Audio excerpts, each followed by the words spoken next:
समेत अन्य लोगों का नाम लेकर के कहा था कि इससे बड़ा करप्ट देश में कोई है नहीं, कि इन्होंने अपने वॉशिंग मशीन में उसको ला करके भ्रष्टाचारी को सदाचारी बना लिया। कि इस विश्वसनीयता को मजबूत करने के लिए एक आयोग की आवश्यकता है जो इन एजेंसियों के कार्यों को आयोग के माध्यम से देखने का काम करे। कि इनके वॉशिंग मशीन में जाते ही हेमंत बिश्व शर्मा मुख्यमंत्री हो जाते हैं, जनता और जनता के सवालों पर कोई काम करते नहीं। आप महंगाई के सवाल पर क्यों नहीं आंदोलन करते हैं?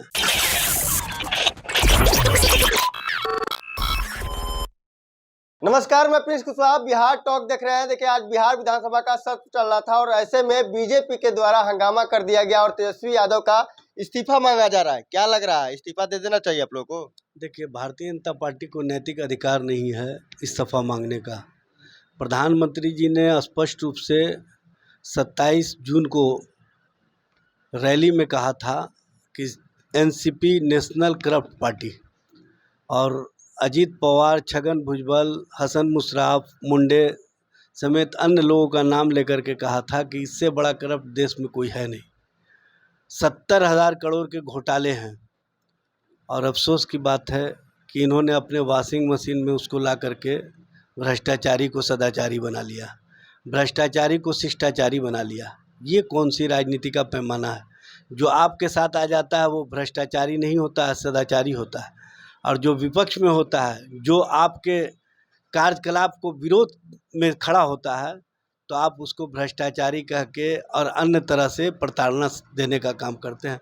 लेकिन एक बात समझ लीजिए, माननीय प्रधानमंत्री जी या भारतीय जनता पार्टी के नेतागण, देश की आम आवाम अब समझ चुकी है कि आपकी राजनीति का आधार क्या है। आपका जो राजनीति है उसके संबंध में माननीय सर्वोच्च न्यायालय के पूर्व मुख्य न्यायाधीश रमन्ना साहब ने भी कहा था कि सीबीआई को अपनी विश्वसनीयता बनाए रखने के लिए, एजेंसियों को अपनी विश्वसनीयता बनाए रखने के लिए बेहतर ढंग से काम करना चाहिए। और भारत सरकार को निर्देशित किया था कि इस विश्वसनीयता को मजबूत करने के लिए एक आयोग की आवश्यकता है जो इन एजेंसियों के कार्यों को आयोग के माध्यम से देखने का काम करे। लेकिन आयोग तो आप बनाए नहीं।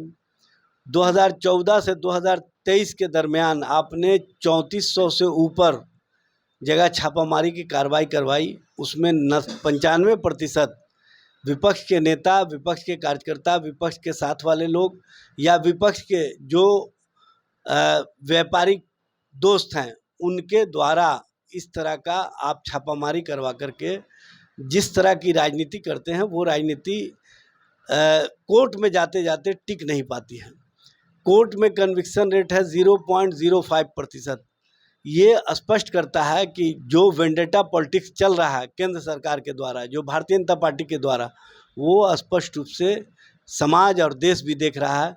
और देश के लोगों को भी पता हो गया है कि इनके वॉशिंग मशीन में जाते ही हेमंत बिश्व शर्मा मुख्यमंत्री हो जाते हैं, इनके वॉशिंग मशीन में जाते ही नारायण राणे केंद्रीय मंत्री हो जाते हैं, इनके वॉशिंग मशीन में जाते ही शुभेंदु अधिकारी विपक्ष के नेता पश्चिम बंगाल हो जाते हैं।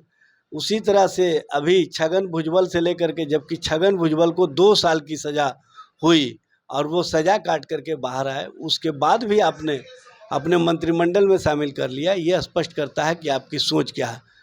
हार्दिक पटेल जिस पर राजद्रोह का केस चल रहा था, देशद्रोह का केस चल रहा था, आपने उनको सारे मामले को रोक करके उनको क्लीन चिट दे करके उनको चुनाव लड़वा करके एमएलए बनाने का काम किया। किस तरह की राजनीति का पैमाना है ये देश और देश के लोग देख रहे हैं। तेजस्वी यादव देंगे कि नहीं इस्तीफा? देखिए, इनको नैतिक अधिकार ही नहीं है मांगने का।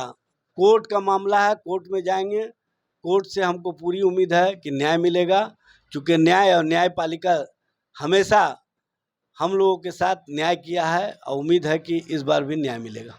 13 तारीख को बीजेपी मार्च करने वाली है, बिहार में हो रहे भ्रष्टाचारों को लेकर क्या कहिएगा? देखिए, बीजेपी के पास अपना कोई आधार है नहीं, जनता और जनता के सवालों पर कोई काम करते नहीं हैं। आप महंगाई के सवाल पर क्यों नहीं आंदोलन करते हैं? आप हम दो हमारे दो की नीतियों के खिलाफ क्यों नहीं आंदोलन करते हैं? आप जो महिलाओं पर अत्याचार की घटनाएं हो रही हैं, जो यौनाचार की घटनाएं हो रही हैं, जिस तरह से पहलवान महिला खिलाड़ियों को प्रताड़ित किया जा रहा है, उस पर आप आंदोलन क्यों नहीं करते हैं? आप जिस तरह से शिक्षक और शिक्षकों के मामले में राजनीति की है, ये देश और बिहार भी जानता है। आपने जो बहाली 2019 से 2022 8 अगस्त तक हो जाना चाहिए था, आपने नहीं किया, इसलिए आपको सवाल उठाने का कोई अधिकार नहीं है। भारतीय जनता पार्टी सबसे पहले, और भारतीय जनता पार्टी के नेताओं से सबसे पहले शिक्षकों के जो आंदोलनकारी नेता हैं वो पूछने का काम करें कि आपने बहाली की प्रक्रिया इन 3 वर्षों में क्यों नहीं की, जबकि हमने 1 वर्षों के अंदर नियुक्ति प्रक्रिया शुरू कर दी है। 1,70,000 से ऊपर लोगों को नियुक्त किया जाएगा और छठे चरण की प्रक्रिया भी महागठबंधन सरकार के माध्यम से पूरा किया गया, ये सब लोग जानते हैं। इसलिए जो आंदोलन किसी के पीठ पर अपना पोस्टर और बैनर लगा करके भारतीय जनता पार्टी राजनीति के आधार के लिए कर रही है, वो चलने वाला नहीं है।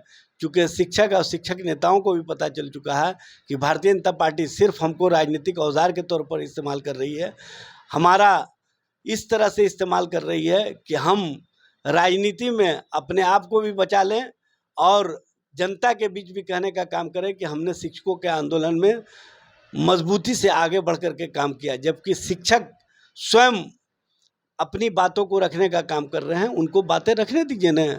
आप ये माफ़ी मांगिए उन शिक्षक नेताओं से कि हमसे हमारे कार्यकाल के समय में जो बहाली नहीं हुई, इसके लिए हम माफ़ी चाहते हैं। क्योंकि आपने जो अन्याय किया है और देश का नौजवान को आपने जिस तरह से धोखा दिया है, जिस तरह से जुमलाबाजी की है, आपने कहा था हर साल 2 करोड़ रोज़गार देंगे, 9 साल केंद्र की सरकार को हो गया, 18 करोड़ रोज़गार मिलना चाहिए। ऑन रिकॉर्ड है 7,22,100। ये है आपका रोज़गार के प्रति सोच, रोज़गार के प्रति राजनीति। आप सिर्फ नफरत फैला करके देश के लोगों को, बिहार के लोगों को बरगलाने का काम करते हैं, ये अब चलेगा नहीं। आप कह रहे हैं बिहार में एक तरफ भ्रष्टाचार नहीं है, तो दूसरी तरफ आप ही के मंत्री हैं प्रोफेसर चंद्रशेखर, बोलते हैं कि अफसरशाही बढ़ गया है, कोई अफसर सुन नहीं रहे हैं। देखिए, ये सब मामले माननीय मुख्यमंत्री जी या माननीय उप मुख्यमंत्री जी के सामने हैं।